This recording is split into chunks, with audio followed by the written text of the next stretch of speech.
Today we're going to learn about coffee makers. We're going to do a brief lesson over how technology in coffee makers has evolved over the last 75 years.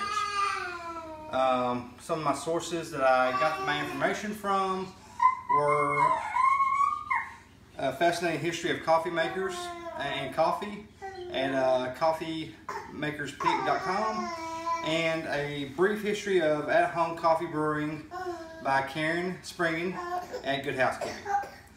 So first we're going to start off with the percolator.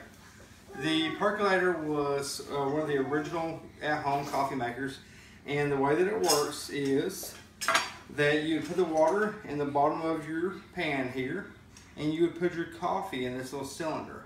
And as the water would heat up on the stove top, or it became electric after a while, it would pull water from the bottom through this little hose here, and when it would flow over the top, and the water would seep down to the bottom, have it making the coffee. Now, like I said, over time, these went from stovetop to electric, and some of the problems were, some of the cons about them were that it was a one-piece coffee maker, no more heating beans on stovetops to mix with water, kind of making a stew that would make your coffee. They didn't have to do that anymore. But the cons, it was very bitter, it was very grainy, and it also was very hot to the touch, especially on the handles when they first created the stovetops.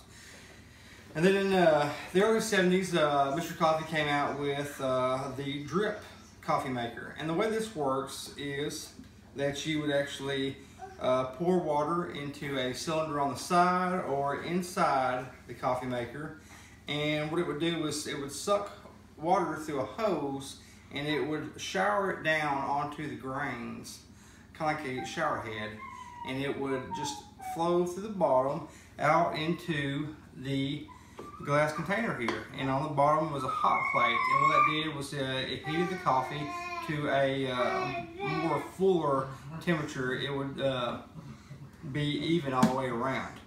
The benefit was that it was a better tasting coffee, it was less grains, and the cons were that this was still a glass cylinder, so it still got very hot, and a lot of times you would have to make a lot of coffee for just one person. And then in early 2000s, 2003, Keurig came out with their coffee maker, and this coffee maker is a single serve coffee maker. It's still a drip, just like Mr. Coffee. As far as the process goes, you pour water into a container right here, it sucks water through a hose, but it has an internal heater, so it heats the water up while it's going through inside the hose, and then it would pour it out like a shower head onto these little single serve cups. These are called K-cups, and what it does is that when you place this in here and you push this down, this would actually break the skin of this top here, and it would push water through the bottom, heating it up, and that would give you your coffee. Some of the advantages of this were that it is a single serve. You didn't have to use any more coffee than you wanted to. You can make as many cups, single cups as you wanted to, not having to make a whole bunch of cups. Also, there's multiple flavors. Really, no disadvantages other than if you can only make one cup at a time, and that this coffee maker doesn't always fill up a larger cup at one time. In conclusion, these are some of just the coffee makers that have gone through the years, that have evolved in the United States. This one being a big product, who knows where we go from here. Thank you, and have a good evening.